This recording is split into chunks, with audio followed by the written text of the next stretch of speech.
Social మీడియాలో కేసీఆర్ పైన విపరీతమైన సానుభూతి వ్యక్తమవుతున్నది.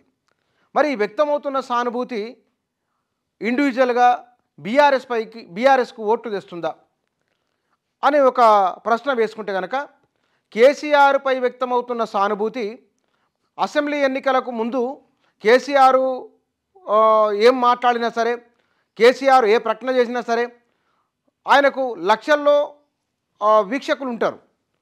కాబట్టి టీవీల ముందు జనాలు అతుక్కుపోయి కూర్చొని చూస్తారు ఆ కేసీఆర్ ఉపన్యాసానికి. అంటే మొన్న నల్గొండ సభ తర్వాత మీడియాలో పెద్ద ఎత్తున వార్తలు వచ్చినాయి. అంటే కేసీఆర్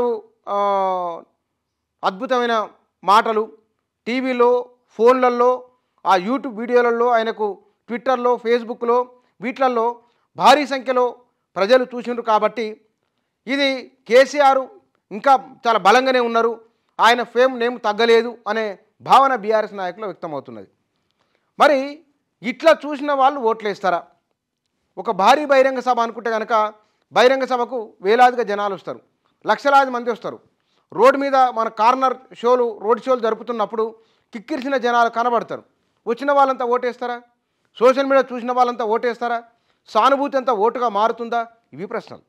ఈ ప్రశ్నలకు మారుతుందంటే మారే అవకాశం లేదు. అంటే చూస్తారు ఏం మాట్లాడుతున్నారు.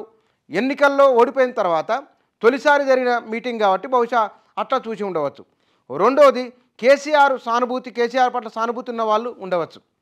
కేసీఆర్ పట్ల వ్యక్తిగా అభిమానించే వాళ్ళు ఉంటారు.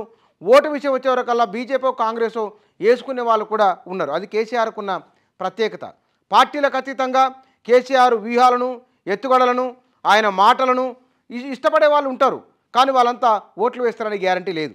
ఇప్పుడు త్వరలో జరగబోయే లోక్సభ ఎన్నికల్లో కూడా బీఆర్ఎస్ పట్ల ఉన్న సానుభూతి ఓటుగా మారుతుందంటే ఓటుగా సులభంగా మారే అవకాశం లేదు. ఎందుకంటే 2 నెలల కిందనే ప్రభుత్వం మారింది. ఆ బీఆర్ఎస్ ఓటమి గల కారణాలు ఏవైతున్నాయో ఆ కారణాలకు ఇంకా ఈ కాంగ్రెస్ పార్టీ ఏమైనా తప్పులు చేసి, పొరపాట్లు చేసి వాటి వలన గుణపాఠాలు నేర్చుకోకుంటే, వీరి పట్ల వ్యతిరేకత వస్తే, విసుగు వస్తే కనుక అది బీఆర్ఎస్కు అనుకూలించే అవకాశం ఉన్నది. పైగా అదొక ప్రాంతీయ పార్టీ నుంచి తన స్థానాన్ని మార్చుకొని బీఆర్ఎస్గా మారింది. ఈ బీఆర్ఎస్గా మారిన తర్వాత ఎగువ దిగువ మధ్యతరగతి ప్రజల్లో ఇది టీఆర్ఎస్ కాదు బీఆర్ఎస్ అనే ఒక భావన కూడా చాలా బలంగా ఉన్నది. అన్నింటికంటే కూడా హైదరాబాదులో ఉన్న 2-3 మల్కాజ్గిరి, సికింద్రాబాద్, హైదరాబాద్ ఈ 2-3 లోక్సభ నియోజకవర్గాలు మినహాయిస్తే మిగతా లోక్సభ నియోజకవర్గాలలో గ్రామీణ తెలంగాణలో కాంగ్రెస్ పార్టీ చాలా బలంగా ఉన్నది.